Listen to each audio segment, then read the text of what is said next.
آپ خالد مکسی صاحب جو باپ پارٹی کے رہنما ہیں کہ وہ بھی اپنے خیالات کا اس کلیدی مسئلے پر اظہار کریں. شکریہ جی.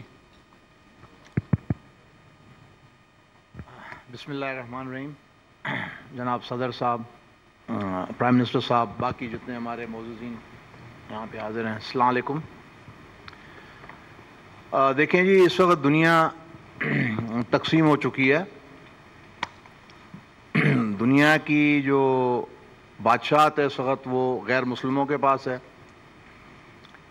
اور ان کے اخلاقیات اور ان کی ساری چیزیں اللہ نے ظاہر کر دی آپ کے سامنے، اور انہیں چلانے سے کوئی فرق نہیں پڑے گا. اللہ نے قرآن میں کئی دفعہ بتا دیا، اور بنی اسرائیل کا قصہ سب کے سامنے، نہیں تو علماء حضرات ہیں آپ کو بتا دیں، جب وہ اللہ کی انہوں نے نہیں مانی تو اب آپ لوگوں کی کیا مانیں گے؟ وہ نبیوں کے وہ قاتل تھے.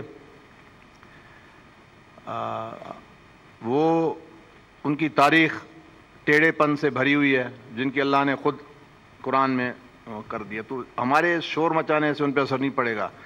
ایک اور بڑا سیریس مسئلہ ہے. ایک تو میاں صاحب کی بات مجھے آج بڑی پسند ہے، میاں نواز شریف صاحب کی، کہ اللہ نے ایک موقع دیا آپ کو آزمانے کا.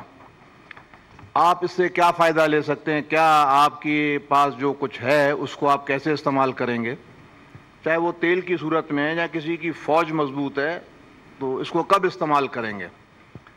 اگر اس موقع کو بھی گوا دیا تو یہ یقین رکھیں کہ یہاں پہ جتنے لوگ بیٹھے ہیں یہ تصدیق کرتے ہیں لا الہ الا اللہ محمد رسول اللہ کہ ہم اللہ کو ماننے والے ہیں، اور ایک اللہ کی عدالت ہے جو لگنے والی ہے. تو کیا ہم قیامت کے دن جب کھڑے ہوں گے اس کیس میں کس منہ سے کھڑے ہوں گے؟ جیسے مولانا فضل الرحمان صاحب نے کہا کہ ہم ایک جسم کے مانند ہیں، اور جب جسم کے کسی حصے میں تکلیف ہوتی ہے تو باقی سارا جسم بے چین ہوتا ہے. کیا واقعی ہم اپنے اندر دیکھیں جسم ہمارا بے چین ہے؟ کیا ہماری نیند اڑی ہوئی ہے؟ کیا ہم اس حصے کو، جسم کے حصے کو ٹھیک کرنے کے، علاج کرانے کی کوشش کر رہے ہیں؟ تو دیکھ لیں ذرا، آپ اپنے گریبان میں دیکھیں. ادھر گلہ دینے سے یونائٹڈ نیشن ساری باتیں، کشمیر کا معاملہ ہے، جہاں جہاں پہ مسلمان کا معاملہ ہے آپ دیکھ لیں جی. تو ہمیں جاگنا چاہیے، اور ہم اپنا کیس ہمیں دیکھیں. وہ فرض کفایہ ادا کر رہے ہیں فلسطین والے، بیت المقدس کی دفاع کر رہے ہیں اپنی جان سے، قربانی سے، اور کامیابی ہے. آپ میں سے اگر یہ کوئی سمجھ رہا ہے کہ ان کو نقصان میں جا رہے ہیں، وہ نقصان میں نہیں جا رہے. دنیا کی تکلیف نظر آتی ہے، مگر آخرت بن جائے تو وہ زیادہ کامیابی ہے. تو وہ آگے جا رہے ہیں، ہم نہ پکڑے جائیں، بس ہم اپنا فکر کریں. شکریہ جی. سبسکرائب کریں اور بیل دبائیں تاکہ کوئی خبر رہ نہ جائے.